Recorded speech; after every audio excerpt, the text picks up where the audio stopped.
याकूतपुर के मजलिस रुकन असम्बली अहमद पाशा कादरी ने मोगलपुरे में सालाना मिल्लत मिनरल वाटर प्लांट का इफ्तिताह किया। इस मौके पर मकामी कारपोरेटर नसीर सुल्ताना और दूसरे भी मौजूद थे। से जामे मोमिनात मोगलपुरे के करीब में आज सालाना मिल्लत वाटर प्लांट का इफ्तिताह अमल में आया। नकीब मिल्लत बैरिस्टर असदुद्दीन साहब सदर मजलिस रुकन पार्लियामेंट की हिदायत पर यहाँ पर वाटर प्लांट का इफ्तिताह करने का हिदायत दी गई थी। चुनांचे आज इफ्तिताह अमल में आया। एरिया कारपोरेटर नसीर सुल्ताना साहब इस मौके पे मौजूद है और अंदर बटन दबा के इफ्तिताह मुफ्ती मस्तान अली साहब ने किया है, उनके दस्ते मुबारक से हुआ है।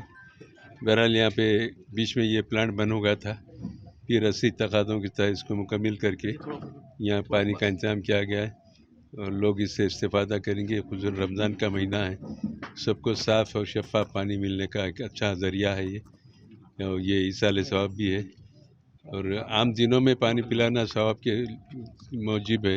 ये तो रमज़ान के दिन है, रोज़गार को इसमें ज़रूरत होती है। बहरहाल सर साहब की हिदायत पर इसका इफ्तिताह अमल में लाया गया। अब मोहल्ले वालों की जिम्मेदारी कि इसको संभाल के लेके चले और इससे इस्तेफादा करें। शुक्रिया।